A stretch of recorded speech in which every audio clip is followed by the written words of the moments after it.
everybody, and welcome back. It's Marks here, and we are into episode number 5 of Unconditional Surrender.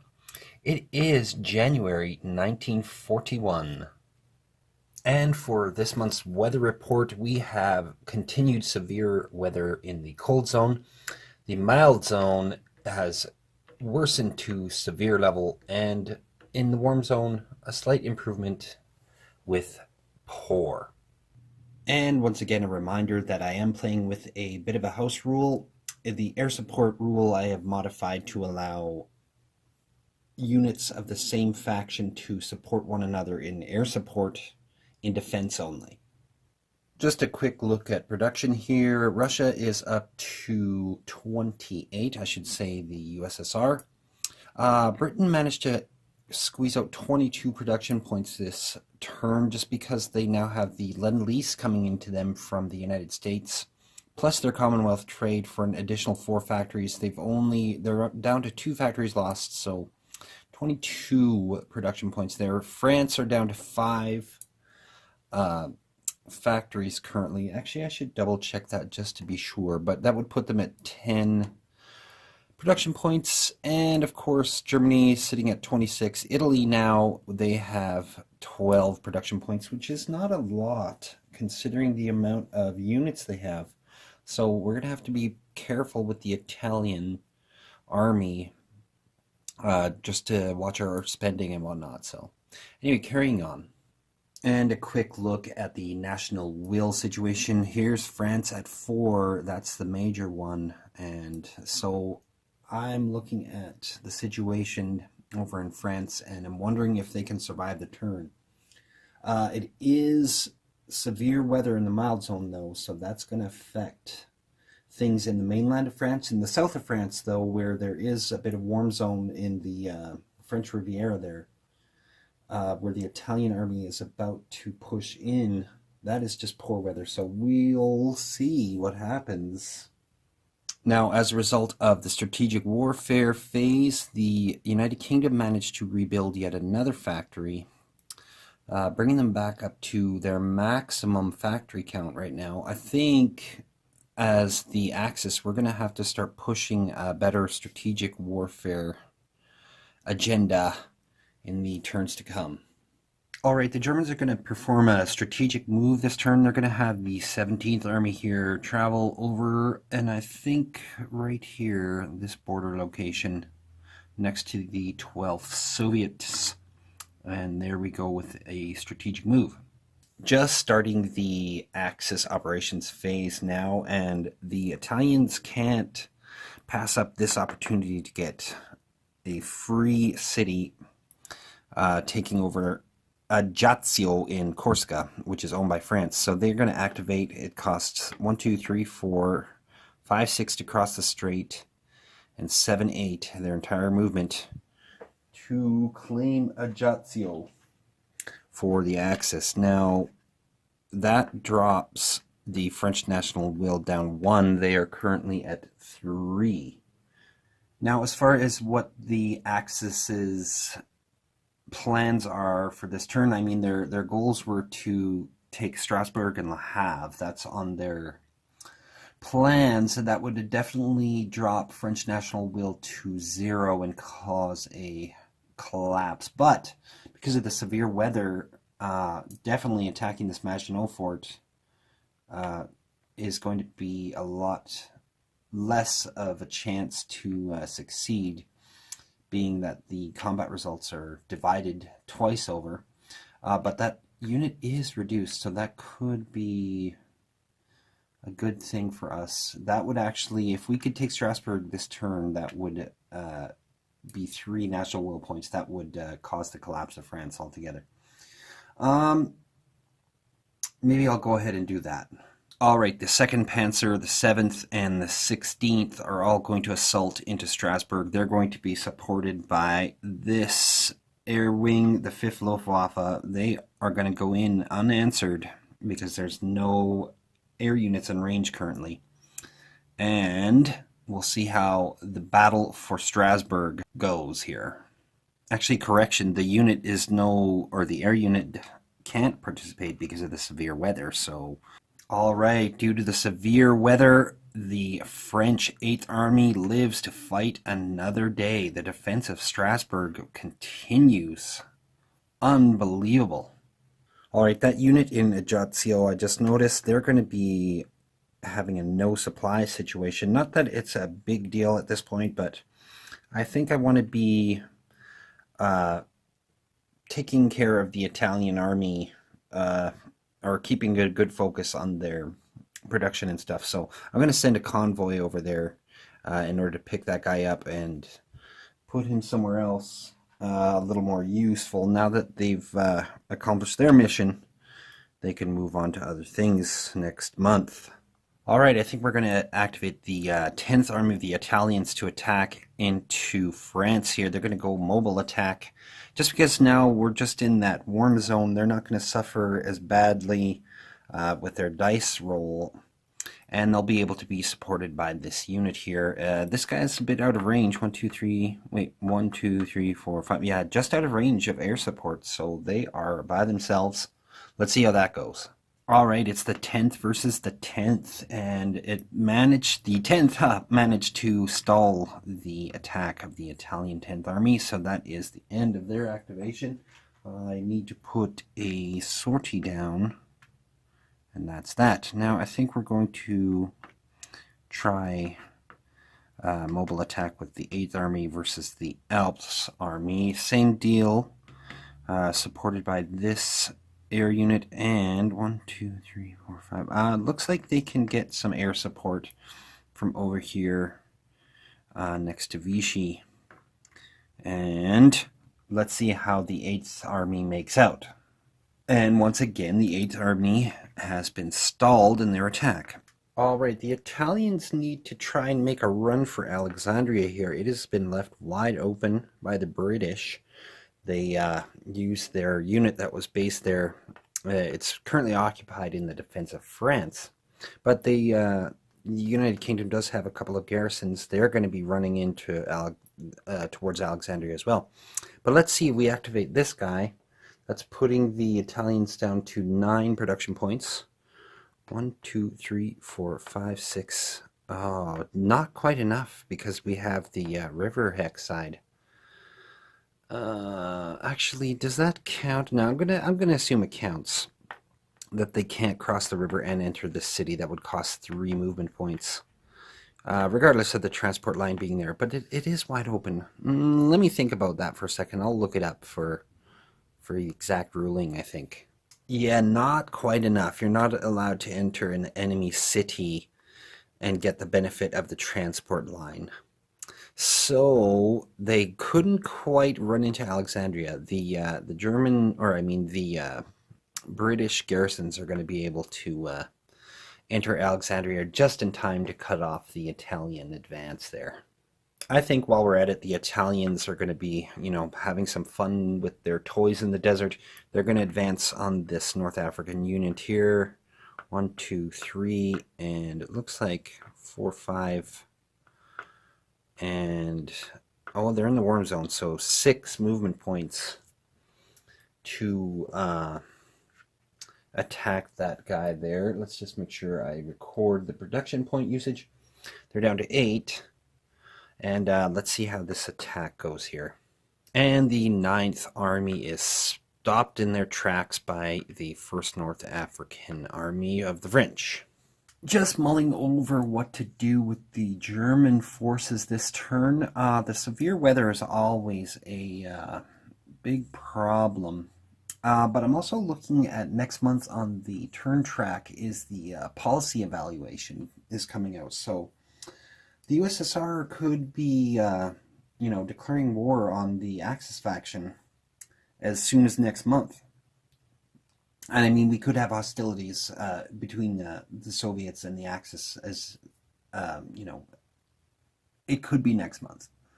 So that kind of makes me think about what choice I want to make as far as the Axis player, because we do have this surprise attack marker that we still need to pay for. And right now we have just enough production points to do so. And I mean, we could activate 2 units and then still have enough or 20 points left in order to purchase it and get it, available. Actually, no, that would make it available 4 months from now, wouldn't it? Ooh, I never thought of that either. Either or, like the severe weather makes all of our air units totally useless. I don't know. I got to think about it some more. Well, as the Axis, I think they still have a little bit of wiggle room in order to perform a couple actions here. So we're going to activate the second army here out of Paris for a mobile attack, and they're going to attack across the river against the first army. At least with severe weather, both the attacker and the defender suffer the negative ill effects, but you don't get those crazy dice results like you do in good weather, and whatever. So it's just army versus army, no air support. Let's see how it goes. All right, after a couple attempts, the second army managed to do no damage to the French first army. And so there is no result to that series of attacks. All right, we're going to perform the same kind of series of attacks with the 12th Army versus the British Expeditionary Force in Le Havre. We don't have the river hexide to deal with, but there is the city underneath, so 6 of one, half a dozen of the other. So let's see how this attack carries out. And another series of attacks yields yet another no effect on the defending Western faction. Yikes. Okay, I think I've decided as the Axis they are going to keep the Germans, they're going to keep their production points at 20 in order to repurchase their surprise attack marker. So that means no more actions coming from the German player this time, but that also means that they're not going to be able to resupply any of their air units, nor will they be able to participate in the diplomacy this phase. So that may or may not be a good thing, but it is going to put that surprise attack marker, let's see, February, March, in May, which will be just in time for the nice weather, and we can either use it in our assault on the Soviet Union or to hopefully put some more damage onto the Western factions. So let's move on to the Western factions operations phase. All right, first things first, we got to rush into Alexandria. The British, they don't want to lose that. So 2, 3, actually, I guess, 1, 2, 3. Yeah, no, that makes it all the way into Alexandria. And this guy, I think, 3, 4, 5, 6, 7. We're going to send him up in Cairo just in case. They're not the best units to be defending in Egypt right now, but right now that's all we have. And depending on what happens in France, well, I'll think about that. I've been mulling over what I should do in France with the British for so long now. So I'm going to have to actually make a decision finally. Let us move over to France. So basically I've been thinking, what do I do with these British units? When is it time for them to withdraw, get out of France in order to rebase them elsewhere? Well, now the Mediterranean is looking like a viable option, but now the Italian Navy has got it locked up as well. So, I mean, we can't just waltz back into Egypt. We can go around Africa, but we can't go through the Mediterranean at this time because of the 2 Italian fleets that are based in the Mediterranean currently. So there's that. But again, back to the point, which was, when do we pull the plug on France as far as the British player? And this is one of those decisions that, will irrevocably change what happens. I mean, if we withdraw the WDF here, send him back over to Brest, putting him in a position to be transported out, that makes that unit isolated now for next turn. Do we remove him now? the British Expeditionary Force in order to rebase them back home, or do we fight to the last? I think that's what we have to do with this guy. We have to fight until the very bitter end, and defend Le Havre as far as we can. But that WDF, I think at this time we need to withdraw and send him towards the Mediterranean, where they can do a little more, have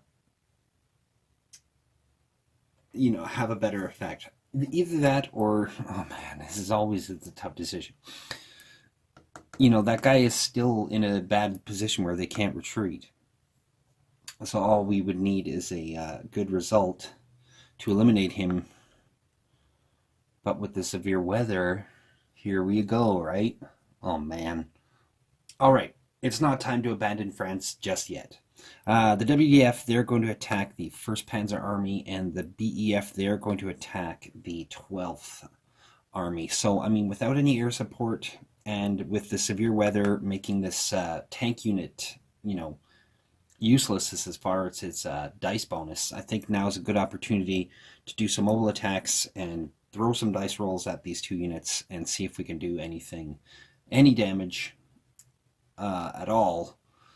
And hopefully, we'll see what happens. I think, do we do the 1st Panzer Army attack first?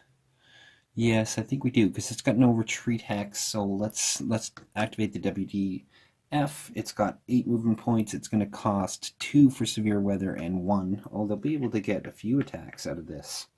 Actually, no, 1, 2. It's still only 2. Let's see what happens. All right, after a couple of attacks, the attack was stalled. Now we're going to move on to the British Expeditionary Force. They're going to try the same tactic, throwing some attacks at the German 12th. Let's see how that goes. And after another series of attacks, the British Expeditionary Force failed to make any dent in the German defenses. And they live to fight another day, but we will see how that will affect them in the long run next month, probably. All right, moving into the French players' turn. They, I think, are going to try an assault on Dijon. They've got this elite mobile army here. They're going to advance up here. Actually, let's just think about this. We're going to go this way, this way, this way. This guy's going to advance this way, the 5th and the 4th. And the 2nd guards, they're moving up, and they're going to lead an assault. Let me just grab the assault thingy, just because it's pretty. They're going to lead the assaults into Dijon, and I mean, they've got a good opportunity there. So let's take every opportunity we can to counterattack, and we'll see how that goes. All right, the counterattack into Dijon didn't manage to make any dents, and so that is considered a failure as far as the French commanders are concerned. We did leave Vichy and Lyon open, so we're going to, I think we're just going to move this guy over into Vichy. That's 1. And then this guy's going to 1, 2, 3, 7, down into Lyon just to cover our butts. Make sure we don't have a sneak airdrop by the Axis. The 6th Army, they've got to take a pot shot at this 1st Panzer Division, or Army, I should say, and so they're going to activate for a mobile attack. That's putting them 1, 2, 3 for the attack. That's going to give them a couple die rolls. Let's see how that fares. So the first attack managed to reduce the 1st Panzer Army, but the 2nd attack failed to have any further effect. Now, do we want to move? Like, we could move this guy back around. What would that leave open here?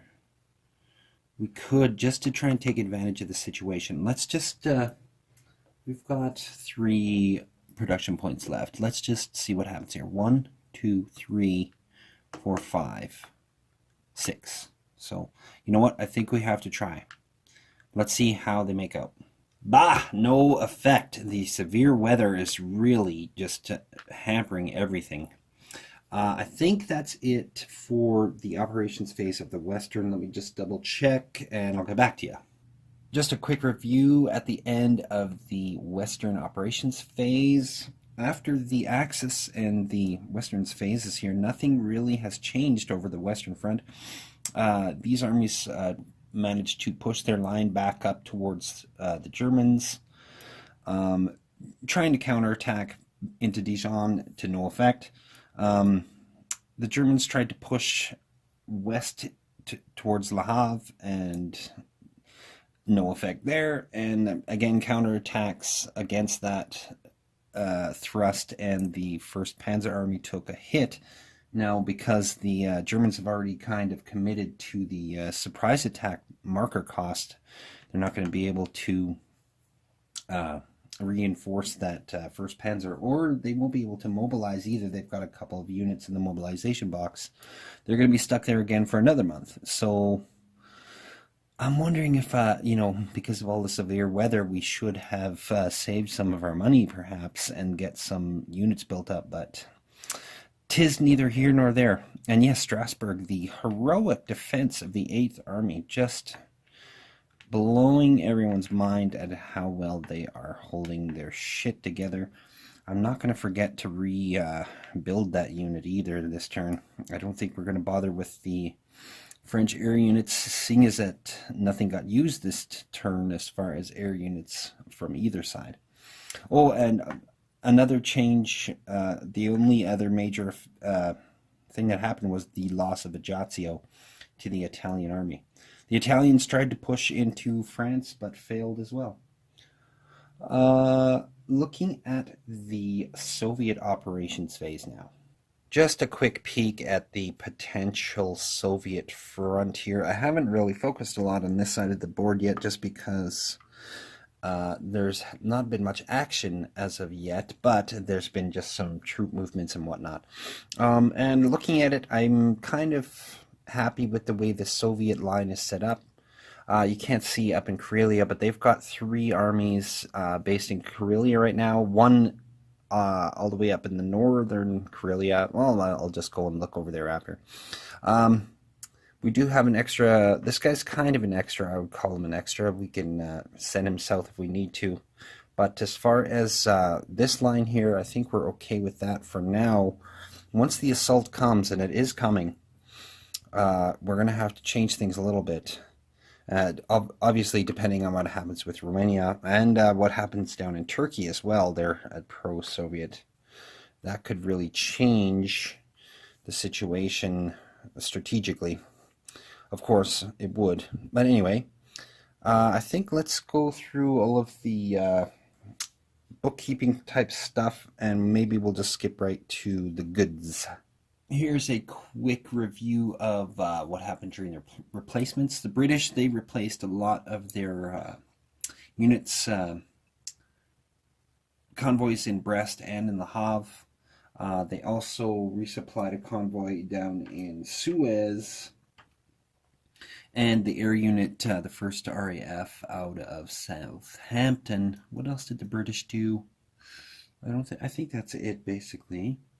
The French, they rebuilt the French 9th Army and the heroic 8th Strasbourg Army, declining to rebuild any air units at this time.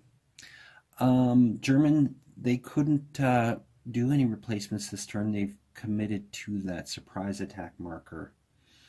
And yeah, I think that's it for replacements. Looking at mobilization, Germany has a couple units up there, but they, once again, they're not spending any more money this turn.